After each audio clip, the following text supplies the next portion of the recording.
Bonjour, cette petite capsule a trois objectifs. Vous montrer le premier, toutes les cases à cocher et à remplir pour essayer d'harmoniser l'information auprès des élèves. La deuxième chose, c'est comment activer la mise en forme dans vos descriptions. Et la troisième, c'est où retrouver un travail apparemment effacé que vous aviez déjà rempli.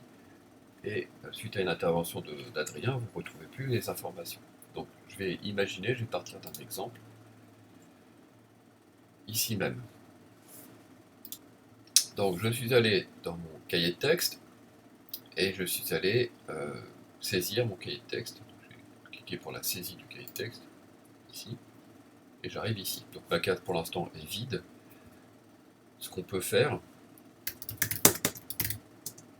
c'est bien sûr écrire ce qu'il y a à faire, mais il faut dédoubler l'information. Donc là j'ai copié ce que j'avais à faire et je vais l'indiquer également dans la case travail à effectuer. C'est assez rapide, avec un copier-coller. Le problème qu'on rencontre, c'est qu'évidemment ça va apparaître à faire pour le mercredi. Donc les élèves s'y perdent un peu. Alors il faut absolument penser à ce moment-là à activer ici cette case-là.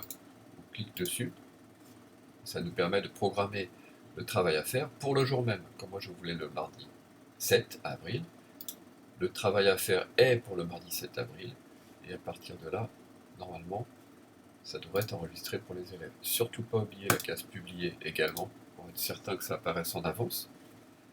Voilà, donc les élèves auront l'information au moment où leur écran Pronote s'allume, ils sauront exactement quel est le travail à faire. Donc, si tout le monde fait ça, ça simplifierait pas mal les choses apparemment. La deuxième chose, c'est la mise en forme. Ici, j'ai du texte à l'état brut. Il suffit de cliquer sur cette petite zone pour le faire apparaître comme on veut et de pouvoir le modifier grâce à Guise. Cette fonction existe également dans le travail à faire. Il faut aller la chercher sur la petite roue dentée. Dans la petite roue dentée, on active ou on désactive, selon ses désirs, la mise en forme. Et à partir de là, dès lors qu'elle est activée, on a la possibilité de faire des listes, des couleurs, etc., et de faciliter la lecture pour les élèves. Voilà, donc ça c'était le deuxième point. Le troisième point, c'est de retrouver un travail apparemment disparu.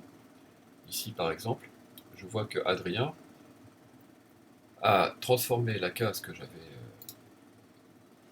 moi déjà remplie, et je ne vois plus le contenu de mon cours. En réalité, il existe encore. Il faut bien regarder ici les numéros. Si je clique sur la case 2 et que je l'active, alors je retrouve le travail que j'y avais mis.